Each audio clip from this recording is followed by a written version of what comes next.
Boileau des toilettes, maman, ricana le fil. Mais Jésus lui a donné une leçon brutale. Le soleil de Provence tombait comme du plomb en fusion sur l'arrière-cour de la maison de campagne dans le quartier des Tilleuls. 38 degrés, indiquait le thermomètre rouillé accroché au mur de pierre ocre, délavé par des décennies de Mistral et de lumière crue. Marie Dubois, 72 ans, avait les mains ridées, presque dissoutes dans l'eau savonneuse du grand lavoir en ciment, frottant avec une énergie qui démentait son âge la chemise de travail maculée de graisse de moteur que son fils avait jetée ce matin-là dans le panier à linge sans même lui jeter un regard. « C'est pour ça que tu es là, la vieille » avait grogné Stéphane en se dirigeant vers son atelier de mécanique. « Pour servir à quelque chose. » 30 ans. 30 longues années. Marie avait vendu des crêpes sur les places du village et sur la rue du Commerce, sous le soleil écrasant de l'été et le froid mordant de l'hiver provençal. 30 ans à se lever à 4 heures du matin pour préparer la pâte, une recette simple transmise par sa mère, mais qui exigeait une force dans les bras qu'elle sentait maintenant l'abandonner.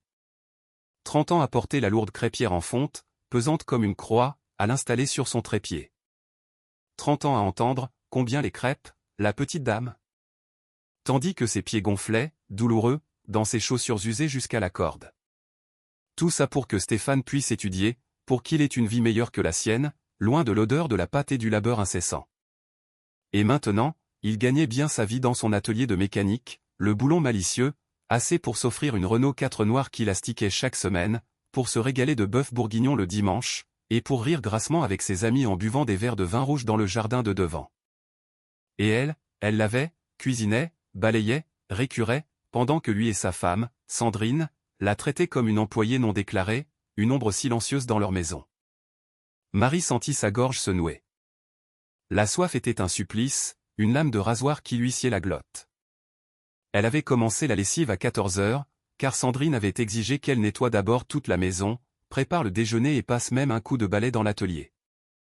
Il était presque 17 heures. Elle n'avait pas bu une goutte d'eau depuis son café au lait du matin. « Stéphane !» cria-t-elle en direction de la maison, sa voix éraillée par la sécheresse. « Mon fils, s'il te plaît, apporte-moi un verre d'eau. » Silence.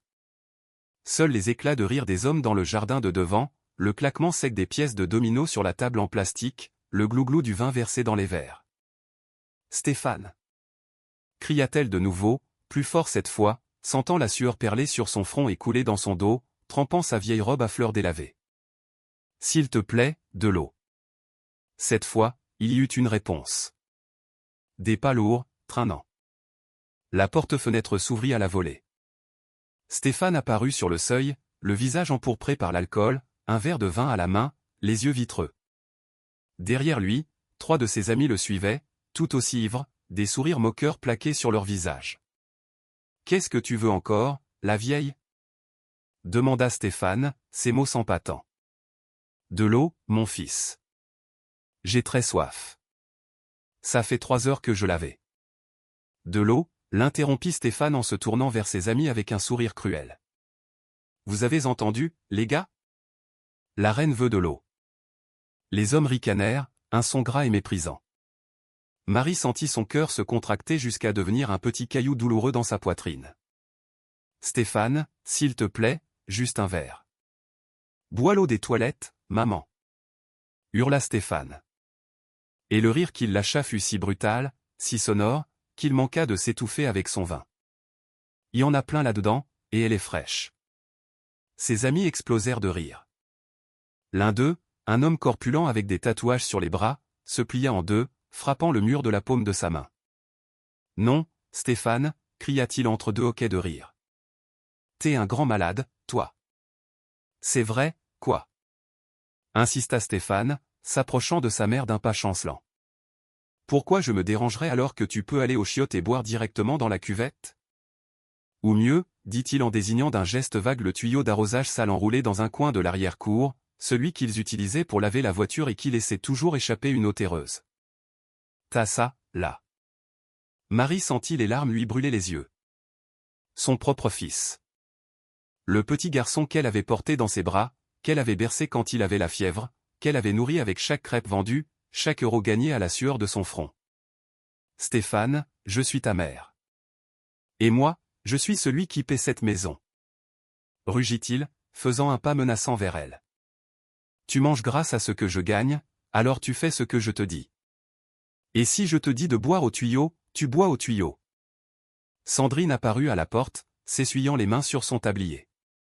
Marie la regarda avec une supplication silencieuse, mais la femme ne fit qu'esquisser un sourire méprisant. Tu as entendu ton fils, Marie, dit Sandrine de sa voix mielleuse et empoisonnée. Ne sois pas si exigeante. Ce n'est pas un hôtel 5 étoiles, ici. Les éclats de rire des hommes résonnèrent comme des coups de fouet dans l'air surchauffé. Stéphane retourna vers la maison en titubant, et ses amis le suivirent en lui donnant de grandes claques dans le dos, le félicitant pour sa bonne blague. Marie resta seule dans l'arrière-cour, les mains encore humides, l'âme brisée en 1000 morceaux. Elle regarda le tuyau d'arrosage enroulé dans le coin, le tuyau qu'ils utilisaient pour laver les pneus de la voiture, pour rincer le sol couvert d'huile de l'atelier, pour arroser les quelques plantes assoiffées. Les jambes tremblantes, elle marcha vers lui, le déroula avec des doigts gourds, ouvrit le robinet et attendit que l'eau sorte. D'abord, un liquide brunâtre s'écoula, avec une odeur de terre et de moisi. Elle attendit encore un peu. L'eau s'éclaircit à peine. Elle porta l'embout du tuyau à ses lèvres et but. L'eau avait un goût de plastique vieilli, de terre, d'humiliation. Elle déglutit quand même, car la soif était un animal enragé qui lui dévorait la gorge. Elle but jusqu'à ce que la nausée lui monte de l'estomac. Puis elle laissa tomber le tuyau et retourna à son lavoir, les larmes coulant en silence sur ses joues parcheminées. « Seigneur » murmura-t-elle en regardant le ciel qui se teintait d'orange au crépuscule. « Pourquoi ? Pourquoi ai-je élevé un fils comme ça ? Qu'est-ce que j'ai fait de mal ?» Il n'y eut pas de réponse, seulement le son des rires avinés qui provenaient du jardin de devant. Cette nuit-là, Marie ne put dîner. Son estomac la brûlait comme si on y avait allumé un brasier. Elle se coucha dans sa petite chambre, une ancienne chambre de bonne au fond de la maison, avec un lit étroit et une fenêtre qui fermait mal, et essaya de dormir. Mais la douleur dans son ventre devenait de plus en plus intense. À 2 heures du matin, elle se leva en courant vers la salle de bain et vomit. L'eau du tuyau n'était pas passée. Elle vomit jusqu'à ce qu'il ne reste plus rien dans son estomac, jusqu'à ce que seule de la bile amère ne remonte, jusqu'à ce que les larmes se mêlent à la sueur froide qui couvrait son front.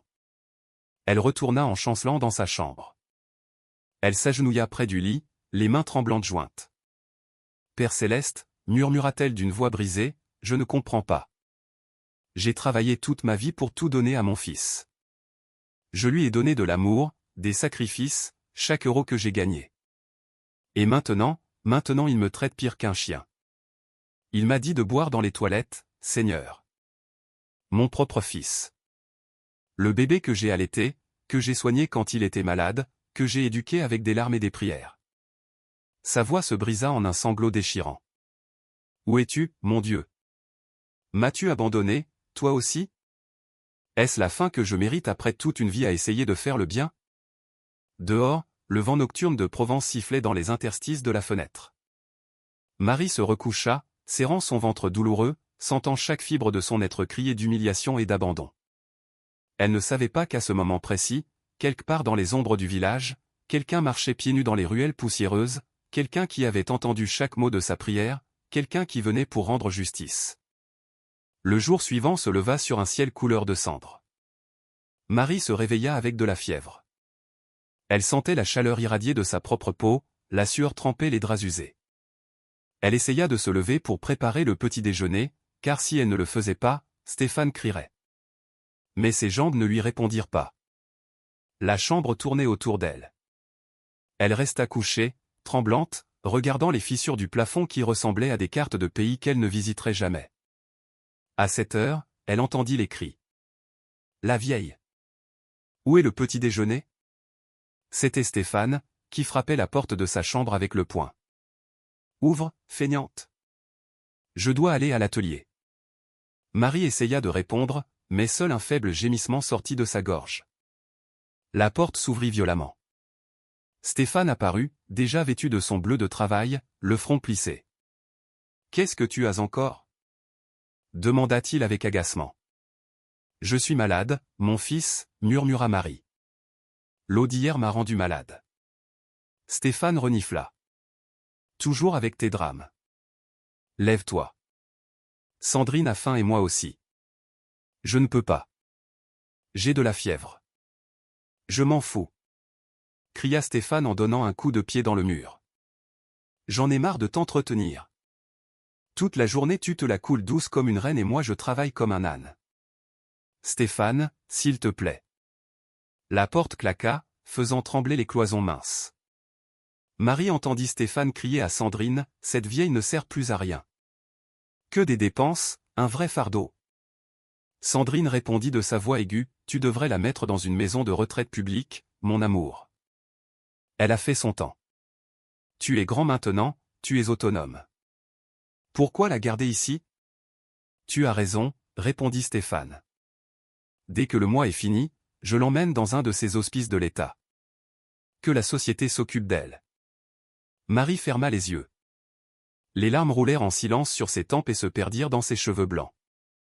Une maison de retraite. Après 30 ans à vendre des crêpes sous le soleil, après avoir sacrifié sa jeunesse, sa santé, ses rêves. Une maison de retraite publique où elle mourait seule, oubliée comme un vieux meuble qui ne sert plus.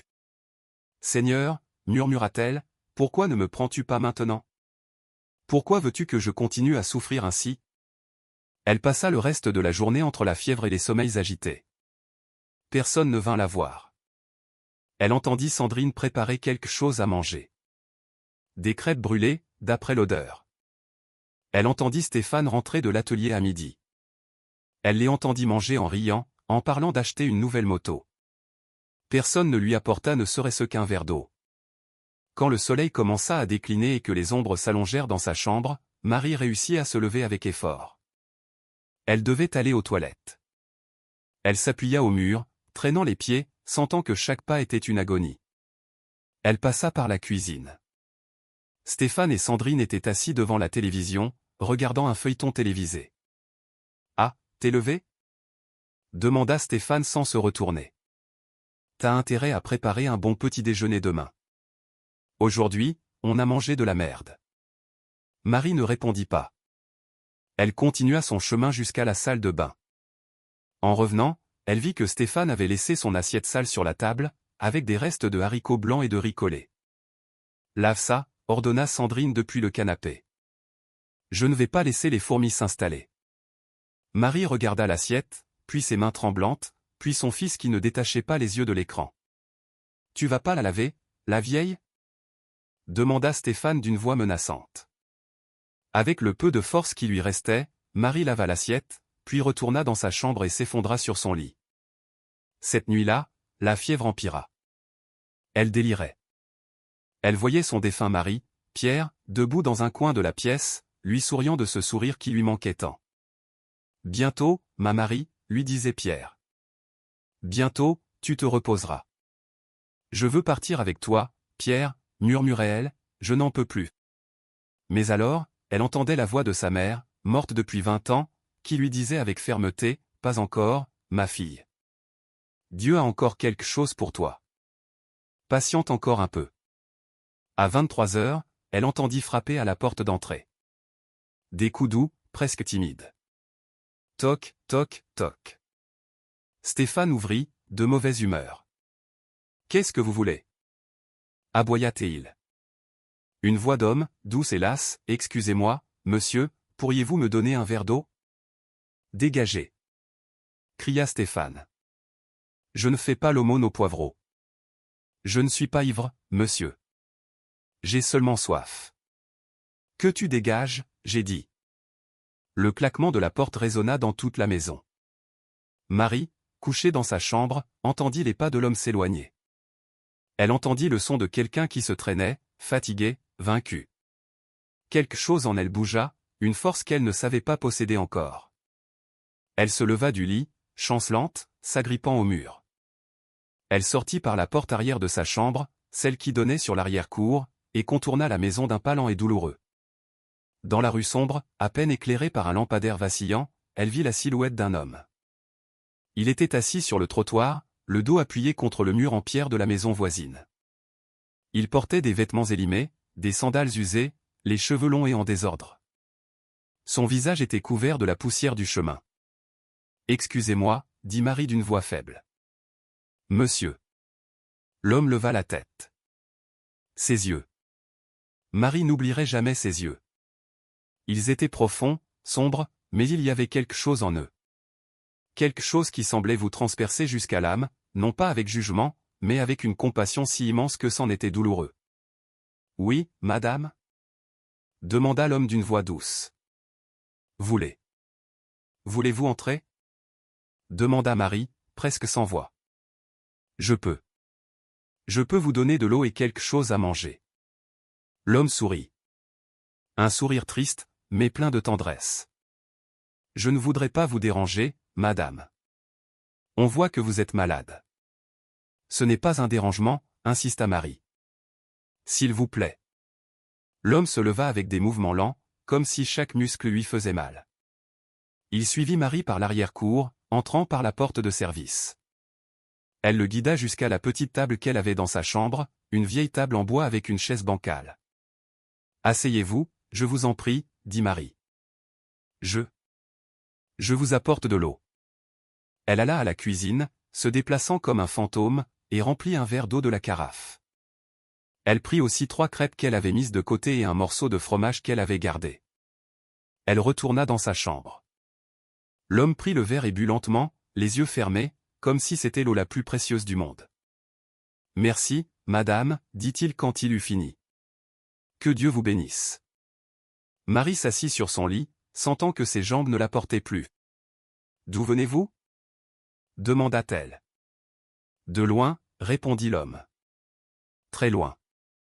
Je marche de maison en maison, de village en village. »« Et vous avez une famille » L'homme sourit avec tristesse. « J'ai beaucoup de frères et de sœurs, mais la plupart ne me reconnaissent pas. Parfois, ils me chassent même, comme votre fils l'a fait tout à l'heure. » Marie baissa les yeux, honteuse. « Pardonnez Stéphane. Il n'a pas toujours été comme ça. »« Je sais, » dit l'homme. « Et vous, madame, pourquoi pleurez-vous » Marie fut surprise. Elle ne s'était pas rendue compte qu'elle pleurait de nouveau. « Je ne. »« Si, vous pleurez » insista l'homme d'une voix douce. « Et ce n'est pas seulement à cause de la fièvre, n'est-ce pas » Quelque chose dans cette voix fit que Marie ne put plus se retenir. Comme une digue qui se rompt, tout sortit. Elle lui parla des 30 ans à vendre des crêpes, des genoux enflés, des pieds empoulés, des hivers glaciales sur les places. Elle lui parla de Stéphane enfant, si doux, si affectueux, et du Stéphane d'aujourd'hui, cruel, impitoyable. « Hier, » murmura-t-elle la voix brisée, « hier, il m'a dit de boire l'eau des toilettes. » Devant ses amis. Il a ri. Ils ont tous ri. L'homme ferma les yeux. Marie vit qu'il serrait les poings sur la table. « Et qu'avez-vous fait » demanda-t-il d'une voix tendue. « J'ai bu. J'ai bu au tuyau d'arrosage. Celui avec lequel il lave la voiture. Et maintenant. Maintenant je suis malade. Et il dit qu'il va m'emmener dans une maison de retraite publique, que je ne sers plus à rien, que je suis un fardeau. » Le silence qui suivit fut lourd, dense. L'homme ouvrit les yeux et regarda Marie. Des larmes coulaient sur ses joues poussiéreuses. « Madame Dubois, » dit-il, et sa voix tremblait de douleur et de rage contenue. « Savez-vous qui je suis » Marie cligna des yeux, confuse. « Non, je... » L'homme se leva lentement. La lumière de l'ampoule nue qui pendait du plafond sembla devenir plus brillante. Ou peut-être n'était-ce que la fièvre de Marie, mais il y avait quelque chose de différent dans l'air, quelque chose qui lui fit se hérisser les poils. « Je suis Jésus, » dit l'homme, et sa voix n'était plus faible, mais ferme, puissante, comme un tonnerre lointain. « Et je suis venu parce que j'ai entendu ta prière. » Marie sentit son cœur s'arrêter. Elle porta ses mains tremblantes à sa bouche. L'homme n'était pas seulement un homme. Il la regardait avec ses yeux qui semblaient maintenant contenir des siècles d'amour et de douleur. « Non. Ce n'est pas possible, » murmura Marie. « Pourquoi pas » demanda Jésus, et sa voix était de nouveau douce, tendre. « Crois-tu que je ne marche pas dans les rues de Provence ? Crois-tu que je ne frappe pas aux portes des maisons ? Crois-tu que je ne vois pas quand mes enfants souffrent ? Mais je ne suis personne. Juste une vieille femme qui vendait des crêpes. »« Tu es une fille de Dieu, » dit Jésus avec fermeté, et il s'agenouilla devant elle, prenant ses mains ridées entre les siennes. Et chaque larme que tu as versée, chaque nuit que tu as passée à genoux à prier pour ton fils, chaque douleur que tu as endurée en silence, j'ai tout vu, j'ai tout compté. Il n'existe pas une seule de tes larmes que je n'ai recueillie. Marie sanglota, sentant ses jambes trembler, tout son corps trembler. Mais mon fils me déteste. Ton fils est aveugle, dit Jésus. Pas physiquement. Pas encore. Mais spirituellement, il est aveugle depuis des années. Aveuglé par l'orgueil, l'avarice, la cruauté.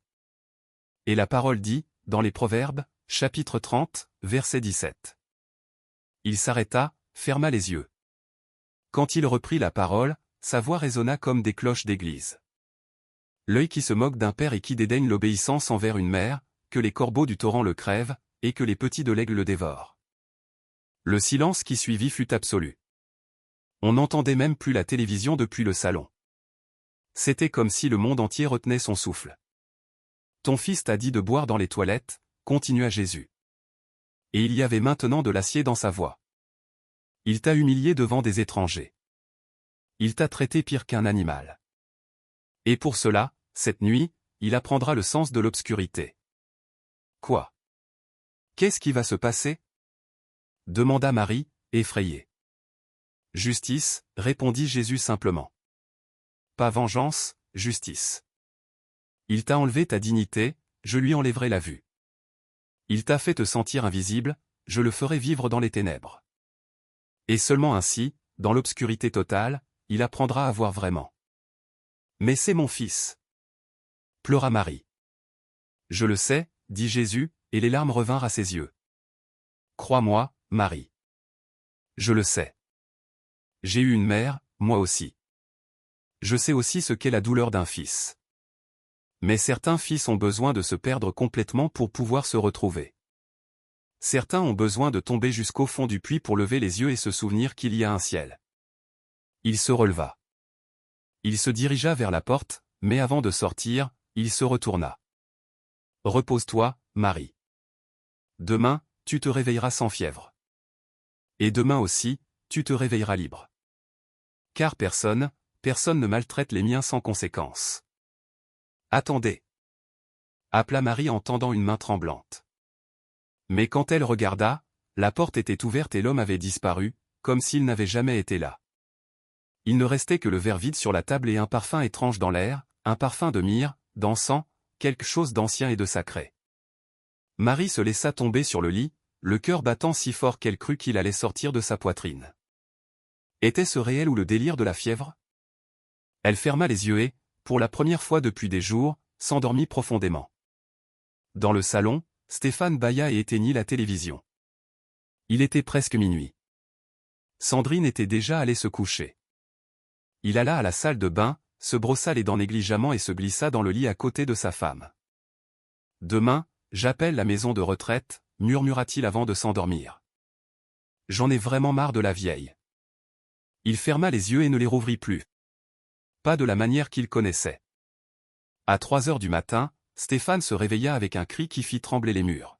« Je ne vois plus, Sandrine, je ne vois plus. » Sandrine se réveilla en sursaut, allumant la lampe de chevet.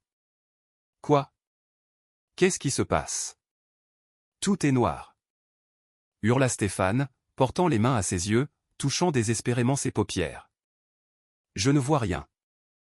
Aide-moi. » Sandrine le secoua, alluma la lumière du plafond, lui éclaira le visage avec son téléphone portable. « Ouvre les yeux, Stéphane. »« Ils sont ouverts. » hurla-t-il. « Mais je ne vois rien, tout est noir. » La panique dans sa voix était réelle, animale, primitive. Sandrine sentit son sang se glacer. « Je vais appeler une ambulance. » Marie se réveilla au cri.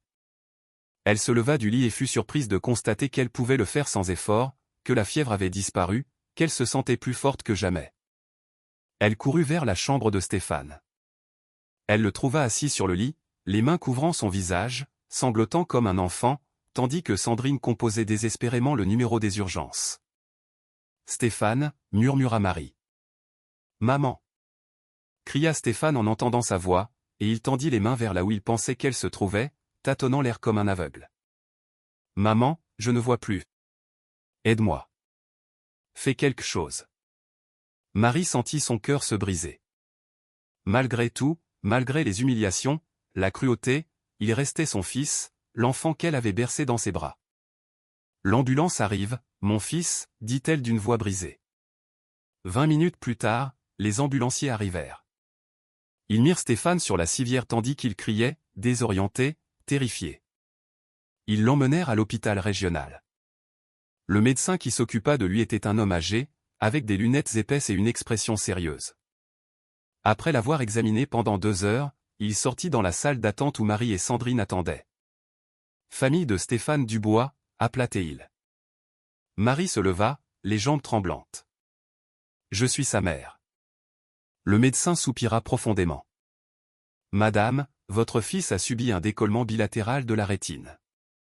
Complet, sur les 2 yeux. »« Quoi? Qu'est-ce que ça veut dire ?» demanda Sandrine. « Ça veut dire qu'il est aveugle. Et je crains que ce ne soit irréversible. » Le silence qui suivit fut comme une pierre tombale qui s'abat.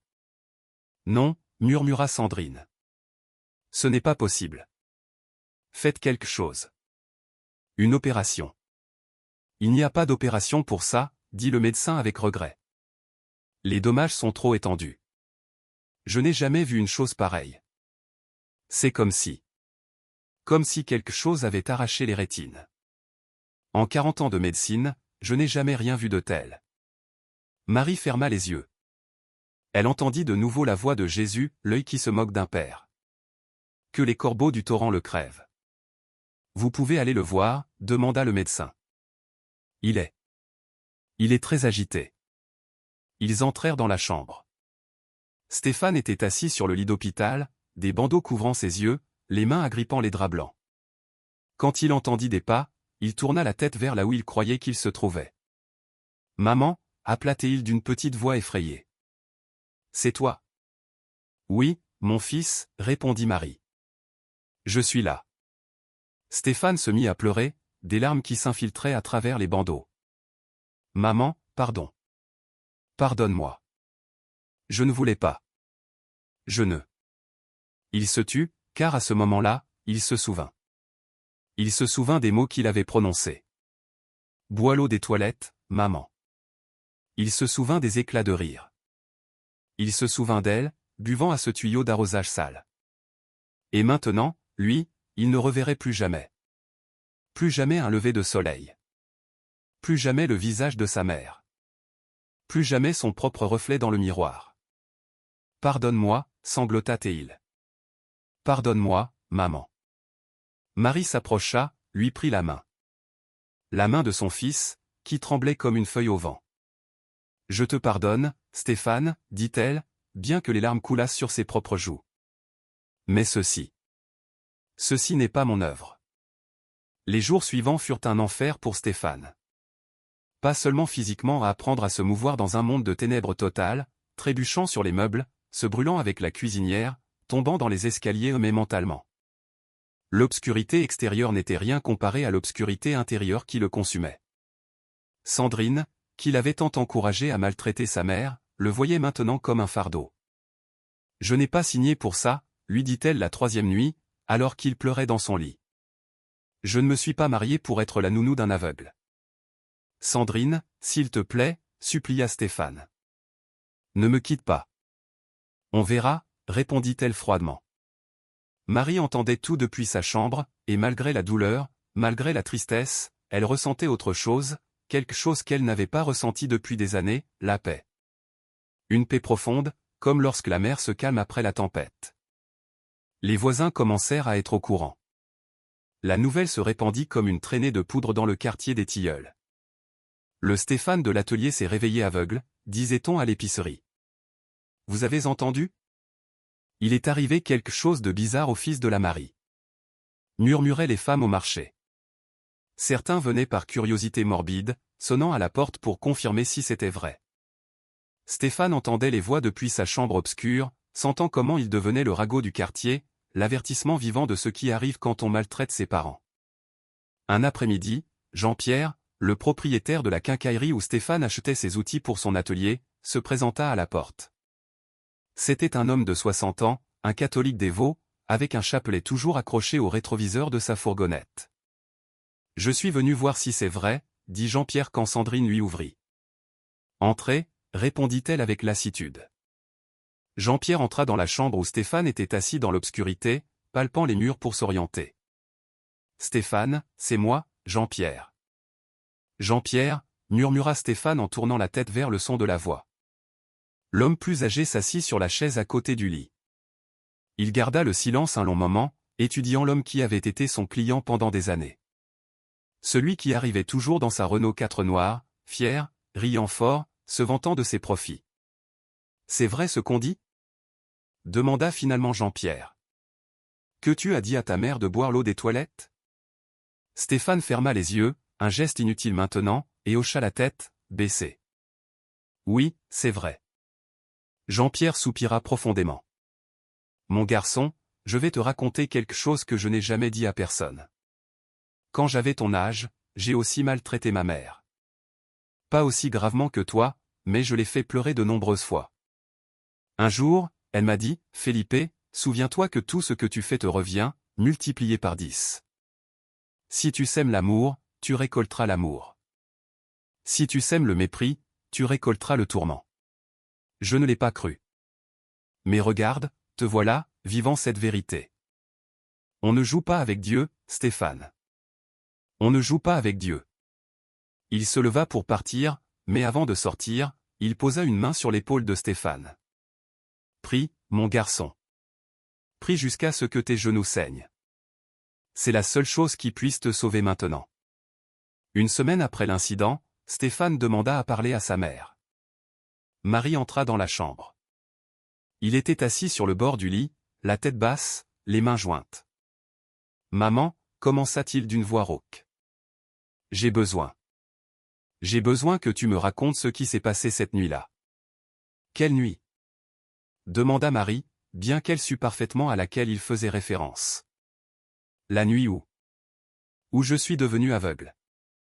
Tu te souviens de quelque chose d'étrange ?» Marie hésita.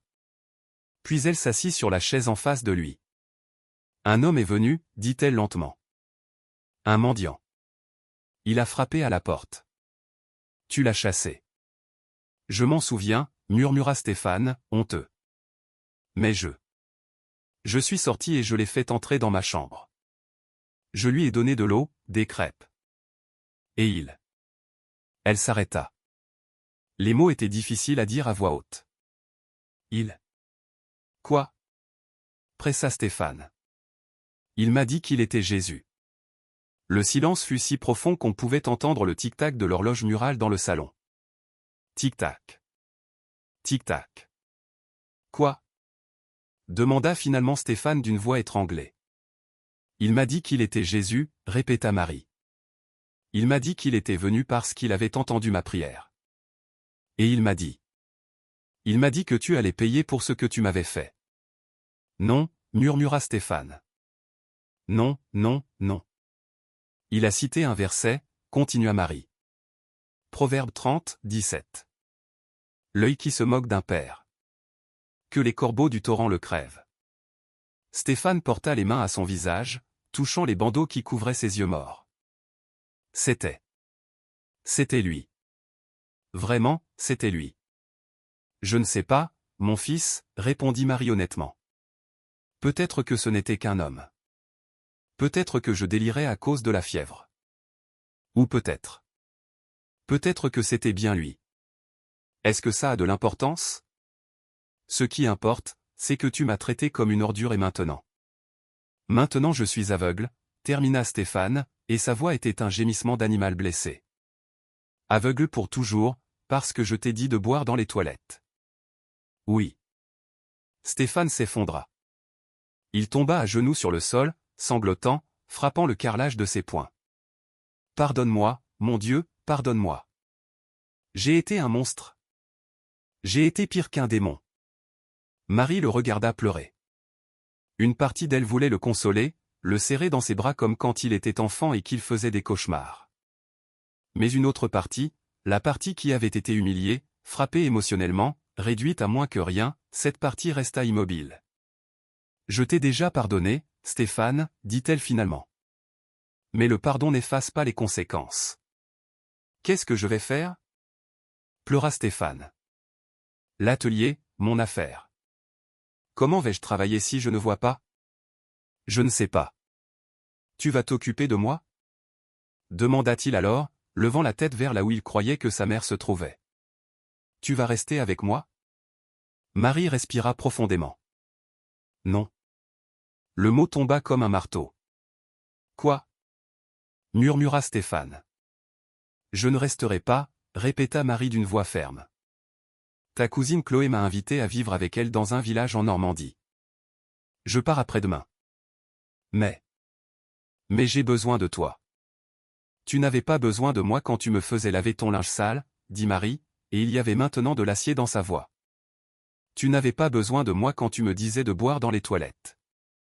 Tu n'avais pas besoin de moi quand tu projetais de m'emmener dans une maison de retraite publique. Maintenant que tu es aveugle, maintenant, tu as besoin de moi. Maman. Je te pardonne, Stéphane. Vraiment, je te pardonne. Parce que garder de la rancune, c'est comme boire du poison en espérant que l'autre meure. Mais te pardonner ne signifie pas que je doive rester et continuer à être ton esclave. J'ai payé ma dette envers toi. Je t'ai élevé, je t'ai tout donné. Maintenant, tu dois apprendre à vivre avec les conséquences de tes actes. Tu ne peux pas me laisser comme ça, sanglota Stéphane. Si, je peux. Et je vais le faire. Marie se leva, se dirigea vers la porte. Avant de sortir, elle s'arrêta. Jésus m'a défendu, mon fils. Il m'a dit que personne ne maltraite les siens sans conséquence. Et il avait raison. Tu m'as enlevé ma dignité, il t'a enlevé la vue. Peut-être que dans l'obscurité, tu apprendras à voir ce qui compte vraiment. Elle sortit, fermant doucement la porte derrière elle. Stéphane resta seul dans l'obscurité absolue, pleurant sur le sol froid. Ses mains cherchaient quelque chose, n'importe quoi à quoi s'agripper, mais ne trouvaient que le vide. Il pensa à sa Renault 4 qu'il ne pourrait plus conduire, aux outils de son atelier qu'il ne pourrait plus utiliser, aux amis ivrognes qui ne venaient plus lui rendre visite, car le malheur fait fuir. Tout ce qu'il avait construit sur le sacrifice de sa mère s'était effondré en une seule nuit. Et le pire n'était pas l'obscurité physique, mais l'obscurité spirituelle qu'il sentait au fond de sa poitrine, comme un puissant fond où il tombait, sans jamais toucher le sol. Cette nuit-là, quand il réussit enfin à se traîner jusqu'à son lit, il entendit Sandrine parler au téléphone dans la chambre d'à côté. Elle ne se donnait même pas la peine de baisser la voix. « Oui, maman, je vais divorcer. »« Comment veux-tu que je reste avec un aveugle ? » ?»« Tu resterais, toi ? » ?»« Exactement. »« Non, je me fiche de ce que les gens diront. Qu'il crève de faim s'il veut. Je n'ai pas signé pour ça. » Stéphane serra l'oreiller contre son visage pour étouffer ses sanglots. Il était en train de tout perdre, absolument tout. Et il l'avait perdu à l'instant précis où il avait dit à sa mère ces mots cruels. Tout son empire d'orgueil, son château d'arrogance, s'était construit sur le dos courbé d'une vieille femme qui vendait des crêpes. Et maintenant, ce château s'effondrait, brique par brique, le laissant enseveli sous les décombres de sa propre méchanceté. 2 jours plus tard, Marie emballa ses quelques affaires dans une vieille valise. Chloé, sa nièce, arriva dans sa voiture pour la chercher. « Tu es sûre, ma tante ?» demanda Chloé, regardant avec pitié Stéphane, qui était assis dans le salon avec une canne blanche entre les mains, la tête basse. « Sûre, répondit Marie.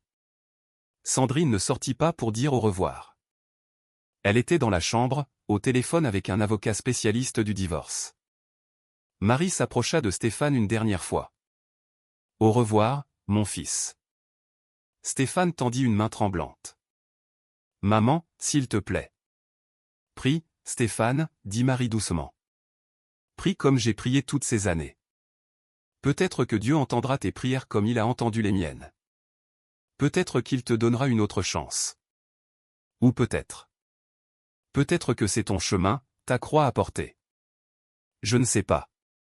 Mais ce n'est plus ma responsabilité. » Elle se retourna et sortit de la maison. Elle ne regarda jamais en arrière. Stéphane entendit le moteur de la voiture démarrer. Il entendit les pneus rouler sur le bitume. Il entendit le son s'éloigner, s'éloigner, s'éloigner jusqu'à devenir néant. Et alors il sut, avec une certitude qui lui transperça l'âme comme un couteau, qu'il était complètement seul. Qu'il avait échangé 30 ans d'amour inconditionnel contre un éclat de rire aviné. Qu'il avait vendu son âme pour le plaisir momentané d'humilier celle qu'il aimait le plus. Et maintenant, la facture était arrivée. Et le prix était tout. Sa vue, sa femme, son entreprise, sa mère. Tout. Il se leva en titubant, utilisant sa canne pour ne pas tomber. Il marcha vers ce qu'il croyait être la cuisine, mais heurta le mur, puis la table, puis une chaise. Chaque choc était un rappel physique de sa nouvelle réalité. Il n'était plus Stéphane Dubois, le propriétaire prospère de l'atelier de mécanique. Il n'était plus l'homme à la Renault 4 noire qui se vantait de ses gains. Il n'était plus qu'un aveugle. Un aveugle qui avait tout perdu par sa propre cruauté. Un aveugle dont l'obscurité n'était pas une punition divine, mais une justice divine. Et peut-être, pensa-t-il en se laissant tomber au sol et en pleurant comme il n'avait pas pleuré depuis son enfance, peut-être que cette justice était la seule forme de miséricorde qu'un homme comme lui méritait. 3 mois plus tard. Le soleil de Provence était toujours implacable, mais il tombait maintenant sur une silhouette différente dans les rues du village. Stéphane Dubois, 45 ans, ancien propriétaire de l'atelier de mécanique, le Boulon malicieux, était assis à un coin de la rue du Commerce. Il portait des lunettes noires qui cachaient les cicatrices autour de ses yeux morts. Dans ses mains, il tenait un gobelet en plastique avec quelques pièces. À côté de lui, un carton écrit d'une écriture tremblante, « Aide pour un aveugle ». Que Dieu vous bénisse. Les passants défilaient. Certains laissaient tomber des pièces. D'autres l'ignoraient complètement. Certains, ceux qu'il avait connus quand il était le fier propriétaire de l'atelier, quand il conduisait sa Renault 4 noire, quand il se moquait des pauvres, s'arrêtaient, surpris. « Stéphane » demandait-il. « C'est toi ». Il hochait simplement la tête, baissé, honteux. Sandrine l'avait quitté au bout d'un mois. Elle avait emporté la voiture, les bijoux, tout ce qu'elle pouvait charger. L'atelier, il l'avait vendu pour une bouchée de pain à un associé qui avait profité de son désespoir. La maison était en procédure de saisie car Stéphane n'avait pas pu payer l'hypothèque. Maintenant, il vivait dans une chambre de bonne sur le toit qu'une vieille dame, Monique, lui louait par pitié. 2 mètres sur 2, un matelas au sol, un seau pour se laver. Il n'avait même pas de télévision, non qu'il pût la regarder de toute façon. Chaque matin, un voisin le guidait jusqu'à son coin. Chaque soir, le même voisin venait le chercher. Et entre ces heures, Stéphane restait assis sous le soleil brûlant ou la pluie froide, à mendier. Une petite pièce, monsieur, disait-il d'une voix rauque quand il entendait des pas s'approcher. Pour manger, s'il vous plaît. Certains jours, il gagnait 5 euros. Les bons jours, 10. Les mauvais jours, 2, à peine de quoi acheter du pain et une conserve de haricots. Les premiers jours au coin de la rue furent une torture d'humiliation. Il entendait les rires de groupes de jeunes qui passaient. « Regarde, encore un poivreau qui fait la manche. » disait-il, sans savoir que ce « poivreau » avait été propriétaire d'une entreprise florissante. Il entendait des mères dire à leurs enfants, « Tu vois, c'est pour ça qu'il faut étudier, pour ne pas finir comme ce monsieur. » Et chaque mot était un coup de fouet dans son dos. Mais le pire n'était pas les insultes des étrangers. Le pire, c'étaient les après-midi chauds où la soif le dévorait et où il devait demander de l'eau, se souvenant avec une amertume insupportable comment lui avait refusé de l'eau à sa propre mère, comment il lui avait dit de boire dans les toilettes pendant qu'il buvait du vin frais avec ses amis. Il y eut des jours où il envisagea d'en finir. Une nuit, assis dans sa chambre de bonne avec une boîte de somnifères qu'un médecin lui avait prescrite, il pensa, ce serait si facile de tout avaler, de dormir et de ne jamais se réveiller. Mais alors il entendit une voix. Pas une voix audible, mais quelque chose au fond de sa poitrine, qui lui murmurait, « Si tu abandonnes maintenant, toute ta souffrance aura été vaine. Si tu abandonnes maintenant, tu ne sauras jamais pourquoi je t'ai laissé vivre. » Il laissa tomber les pilules au sol et pleura jusqu'à s'endormir, serrant la petite croix en bois qu'il avait achetée dans un marché aux puces avec les pièces d'une journée entière de mendicité. Un après-midi, alors qu'il était assis à son coin, il entendit une voix familière. Stéphane se tendit. C'était Laurent, l'un des amis qui était là cet après-midi où il avait dit à sa mère de boire dans les toilettes. Laurent, murmura Stéphane. Mec, qu'est-ce qui t'est arrivé? Demanda Laurent, sincèrement choqué. Je récolte ce que j'ai semé, répondit simplement Stéphane. Quoi? J'ai maltraité ma mère, et Dieu m'a puni. Laurent resta silencieux un moment. Puis il laissa tomber quelques billets dans le gobelet de Stéphane. Je suis désolé, mec. Moi aussi j'ai ri ce jour-là. C'était pas bien. Non, acquiesça Stéphane. Ce n'était pas bien. Laurent s'éloigna rapidement, mal à l'aise. Stéphane entendit ses pas s'éloigner, presque en courant, comme si le malheur était contagieux. Cette nuit-là, quand le voisin le ramena dans sa chambre, Stéphane s'agenouilla à côté de son matelas. C'était quelque chose qu'il avait commencé à faire tous les soirs, prier comme sa mère priait. Seigneur, murmura-t-il dans l'obscurité. Je sais que je ne mérite pas ta miséricorde. Je sais que j'ai été cruel. Je sais que j'ai blessé la femme qui m'a le plus aimé en ce monde. Mais je te prie, non pas pour moi, mais pour elle. Prends soin d'elle, protège-la, donne-lui la paix que je ne lui ai jamais donnée. Et si un jour, d'une manière ou d'une autre, je peux compenser ne serait-ce qu'un peu le mal que j'ai fait, montre-moi le chemin. Il n'y eut pas de réponse, seulement le silence et l'obscurité, qui étaient maintenant sa compagnie constante. Mais Stéphane continua de prier chaque nuit, car c'était la seule chose qu'il pouvait faire. Pendant ce temps, dans un village en Normandie, à des centaines de kilomètres de là, Marie Dubois se réveillait dans une chambre pleine de lumière. Chloé, sa nièce, l'avait accueillie à bras ouverts. Elle lui avait donné la meilleure chambre de la maison, celle avec vue sur la mer. Tous les matins, Marie se réveillait avec le son des vagues se brisant sur la plage. Elle avait commencé à aider dans une soupe populaire de l'église locale. Elle servait de la nourriture aux sans-abri, aux mères célibataires, aux personnes âgées abandonnées. Des gens qui, comme elle l'avait été, avaient besoin que quelqu'un les voie, les valorise, les traite avec dignité. Madame Marie, lui disait-il, vous avez une lumière spéciale. Ça se voit dans vos yeux. Marie souriait. Oui, peut-être qu'elle avait une lumière. La lumière de quelqu'un qui était passé par le feu et en était sorti raffiné, pas brûlé. Les après-midi en Normandie étaient différents des après-midi en Provence. Ici, Marie marchait pieds nus sur la plage, sentant le sable frais entre ses orteils, écoutant le chant des mouettes. Parfois, elle s'asseyait sur les rochers et regardait l'horizon où le ciel rencontrait la mer, et elle pensait à toutes les larmes qu'elle avait versées, à toutes les nuits qu'elle avait passées à genoux, suppliant Dieu de changer le cœur de son fils. Maintenant, elle comprenait que Dieu avait bien entendu ses prières, mais pas de la manière qu'elle attendait. Dieu n'avait pas changé Stéphane pour la rendre heureuse, elle. Dieu avait permis que Stéphane tombe pour le sauver d'une mort spirituelle bien pire que la cécité physique. Chloé l'observait avec admiration. Un soir, alors qu'elle dînait ensemble du riz avec des haricots et des crêpes fraîchement préparées, elle lui dit, « Ma tante, comment fais-tu?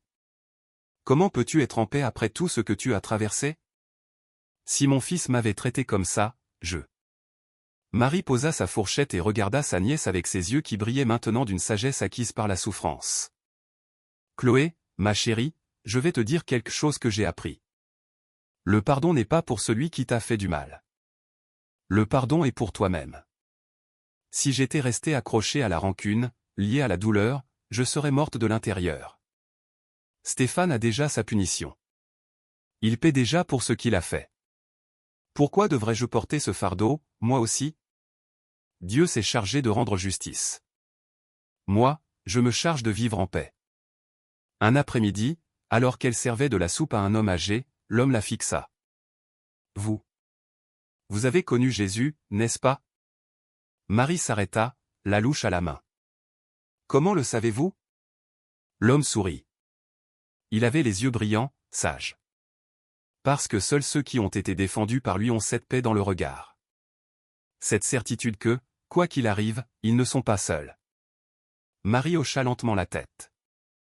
Oui, je l'ai connu. Une nuit, quand j'en avais le plus besoin. Il est venu chez moi. Et que vous a-t-il dit? Que personne ne maltraite les siens sans conséquence, répondit Marie. Qu'il voie chaque larme. Que rien ne reste impuni. L'homme acquiesça. C'est exact. Dieu est amour, mais il est aussi justice. Et parfois, l'amour le plus profond se manifeste dans la justice la plus sévère. Marie lui servit la soupe et passa au suivant dans la file, mais les mots de l'homme restèrent avec elle.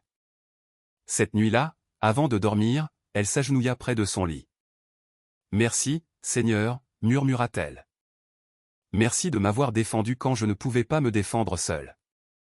Merci de me rappeler que j'ai de la valeur, que j'importe, que je ne suis pas un déchet qu'on jette. Et pour mon fils Stéphane. Je sais qu'il souffre, je sais qu'il paie un prix très élevé. Mais si ce prix le ramène à toi, si cette obscurité le mène à la vraie lumière, alors que ta volonté soit faite, et non la mienne. » Elle se coucha. Les vagues continuaient de se briser sur la plage. Un son éternel, constant, comme l'amour de Dieu. 6 autres mois passèrent.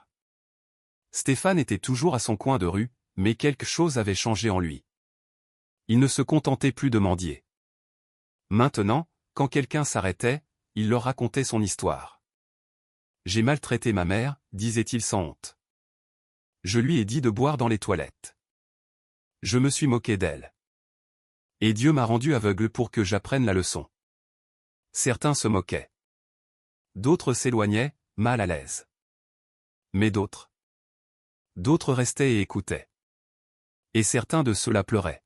« J'ai aussi maltraité ma mère, » confessa un jour un jeune homme, s'agenouillant à côté de Stéphane. « Elle est encore en vie. Je peux encore arranger les choses. Merci de m'avoir raconté ton histoire.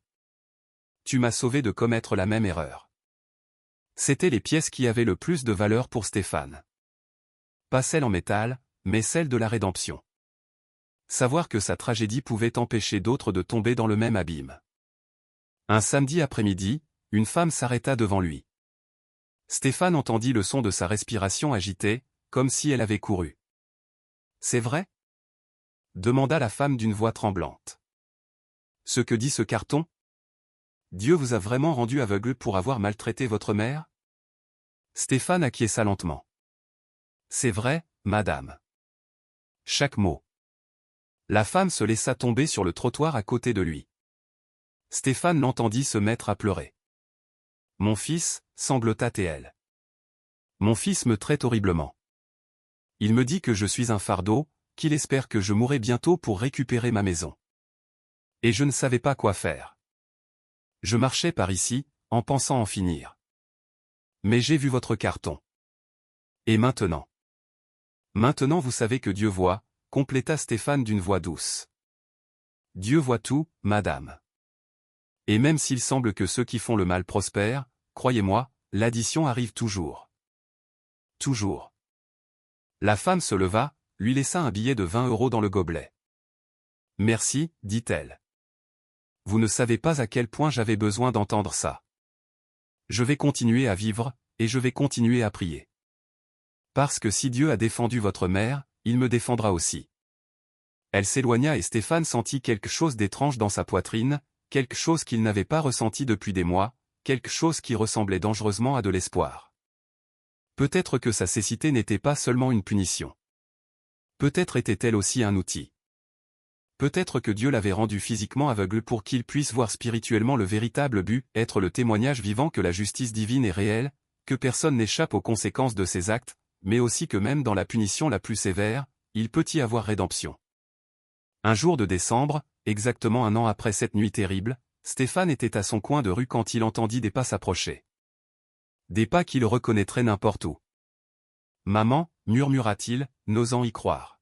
« Bonjour, Stéphane. » C'était elle, Marie. Sa voix semblait différente, plus forte, plus en paix. « Maman. » Stéphane se mit à pleurer. « Maman, pardonne-moi. Pardonne-moi. »« Je t'ai déjà pardonné, mon fils, » dit Marie doucement. « Je suis venue te dire quelque chose. » Elle s'agenouilla à côté de lui sur le trottoir. Elle prit ses mains entre les siennes. « Jésus t'a pris la vue, dit-elle, mais il ne t'a pas pris l'âme. Tu peux encore faire le bien. Tu peux encore être une lumière dans l'obscurité des autres, tu comprends ? » « Je ne sais pas comment, » sanglota Stéphane. « Raconte ton histoire, dit Marie. continue de le faire.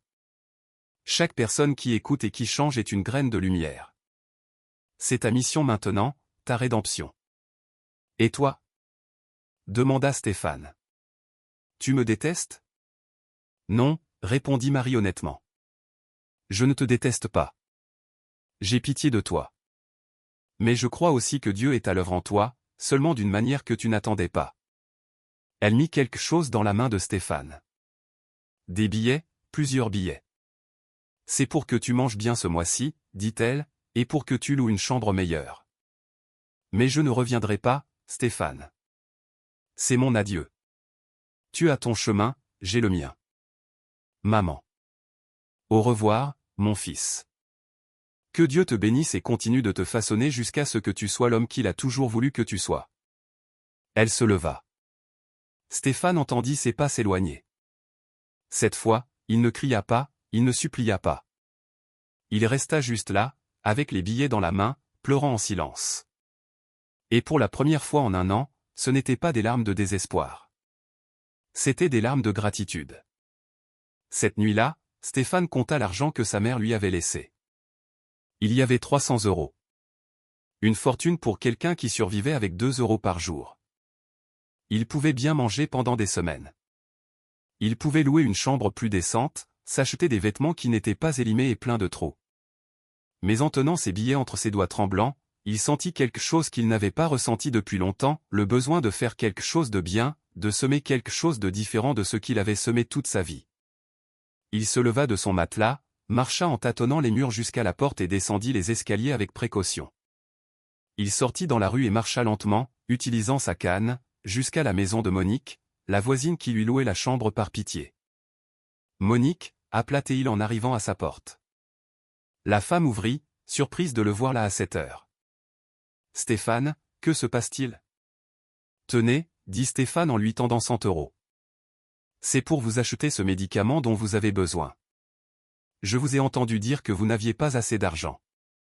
Monique resta muette. Puis elle se mit à pleurer. Mon garçon, tu as besoin de cet argent plus que moi. Non, dit Stéphane d'une voix ferme. J'ai besoin d'apprendre à donner plus qu'à recevoir. Acceptez-le, s'il vous plaît. Faites-le pour mon salut. La femme prit l'argent avec des mains tremblantes et serra Stéphane dans ses bras, pleurant sur son épaule. Et à ce moment-là, Stéphane comprit quelque chose de profond. La rédemption ne venait pas en récupérant ce qu'il avait perdu, mais en devenant une personne complètement différente de celle qu'il avait été. Une personne qui donnait au lieu de prendre, qui servait au lieu d'être servi, qui aimait au lieu de détruire. 3 ans plus tard, dans une petite église du quartier des Tilleuls, un homme aveugle donnait son témoignage devant une congrégation de 200 personnes. Je m'appelle Stéphane Dubois, disait-il d'une voix ferme, et je vais vous raconter comment Dieu m'a rendu aveugle pour m'apprendre à voir. Il racontait toute l'histoire, sans rien cacher. La cruauté, l'humiliation, la rencontre de sa mère avec Jésus, la cécité, la chute, la mendicité. J'ai tout perdu, disait-il. Ma vue, mon entreprise, ma maison, ma femme, mon orgueil. Mais j'ai gagné quelque chose de bien plus précieux. J'ai gagné l'humilité, la compassion, la capacité de comprendre la douleur des autres. Et j'ai gagné le témoignage que Dieu est réel, qu'il agit, qu'il défend ceux qui ne peuvent pas se défendre seuls. Les gens pleuraient. Après le service, des dizaines s'approchaient pour le serrer dans leurs bras, lui demander de prier, lui raconter leurs propres histoires de réconciliation avec des parents qu'ils avaient maltraités. Stéphane avait trouvé son but. Non pas dans la lumière, mais dans l'obscurité. Non pas en voyant, mais dans le témoignage de l'aveugle qui, maintenant, voyait plus clair que jamais. Le pasteur de l'église, un homme de 50 ans nommé Nicolas, s'approcha de lui après le service. « Stéphane, mon frère, j'ai quelque chose à te proposer. » « Dites-moi, pasteur. » « Je veux que tu donnes ton témoignage dans toutes nos églises associées. À Lille, à Marseille, à Lyon. Ton histoire doit être entendue. Il y a des milliers de fils qui maltraitent leurs parents en ce moment même, pensant qu'il n'y aura pas de conséquences. Ton témoignage peut les sauver. Stéphane sentit son cœur s'accélérer. Mais, pasteur, je ne suis pas un prédicateur. Je sais à peine lire la Bible en braille. Tu n'as pas besoin d'être un prédicateur, répondit le pasteur Nicolas. Tu as juste besoin de raconter ta vérité. Dieu fera le reste. Tu acceptes? Stéphane pensa à sa mère, à la façon dont elle avait vendu des crêpes pendant 30 ans sous le soleil ardent pour qu'il puisse avoir une vie meilleure. À la façon dont il avait gaspillé ce sacrifice dans l'orgueil et la cruauté. Et maintenant, il avait l'occasion d'honorer ce sacrifice d'une manière différente.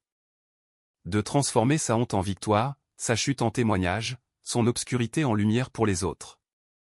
J'accepte, dit-il d'une voix ferme. Pour ma mère, pour toutes les mères, j'accepte. Et en Normandie, Marie Dubois, maintenant âgée de 76 ans, continuait de servir à la soupe populaire, le sourire aux lèvres et la paix au cœur. Parce qu'elle avait appris quelque chose que beaucoup n'apprennent jamais, que Dieu ne console pas seulement les affligés, il afflige aussi ceux qui causent l'affliction. Et c'était là, pensait-elle en servant de la soupe à un autre nécessiteux, la forme la plus pure de l'amour. L'amour qui discipline, l'amour qui corrige, l'amour qui, même s'il fait mal, cherche toujours à racheter. Merci, Seigneur, murmurait-elle chaque soir avant de s'endormir. Merci de m'avoir défendu. Merci de me rappeler que j'importe. Et merci de continuer à travailler en mon fils, même si c'est à travers la douleur. Parce que c'est seulement dans la vallée de l'ombre que nous apprenons vraiment à chercher la lumière. Un après-midi, alors qu'elle marchait sur la plage au crépuscule, Marie vit un homme assis sur les rochers. Il portait des vêtements simples, des sandales usées, les cheveux longs agités par le vent du large. Quelque chose dans sa silhouette lui parut familier. L'homme se tourna et la regarda. Ses yeux étaient profonds, remplis d'une tendresse infinie. « Marie » dit-il simplement. Elle s'arrêta, le cœur battant fort dans sa poitrine. « Vous » murmura-t-elle. L'homme sourit. « Je suis venu te dire que ton fils trouve son chemin. Que les graines que tu as plantées en lui quand il était enfant, les prières que tu as déversées comme de l'eau, ne sont pas tombées sur une terre stérile. Elles avaient juste besoin de passer par le feu pour germer. Est-ce qu'il va bien? Demanda Marie, les larmes coulant sur ses joues. Il est aveugle, répondit l'homme, mais il voit plus clair que jamais. Il est pauvre, mais il est plus riche que lorsqu'il avait tout. Il est brisé, mais il est enfin complet. Il se leva. Le soleil couchant créait un halo doré autour de sa tête. Ton travail avec lui est terminé, Marie. Tu l'as élevé, tu l'as aimé, tu l'as pardonné, tu l'as libéré. Maintenant, c'est à mon tour de finir de le façonner. Repose-toi. Profite de ta paix. Tu l'as gagné avec les larmes et le sang de ton cœur. Il fit un pas vers elle et posa une main sur sa tête, comme une bénédiction. C'est bien, bonne et fidèle servante. Très bien. Marie ferma les yeux. Quand elle les rouvrit, l'homme avait disparu. Il ne restait que le bruit de la mer, le chant des mouettes, et une paix si profonde dans son cœur qu'elle ne pouvait être décrite par des mots. Et quelque part entre la Provence et la Normandie, entre l'obscurité et la lumière, entre la justice et la miséricorde, Jésus marchait encore dans les rues poussiéreuses, frappant aux portes, défendant les oubliés, rappelant au monde que personne, absolument personne, ne maltraite les siens sans conséquence. Car Dieu est amour, mais il est aussi justice. Et les deux sont les faces de la même pièce divine.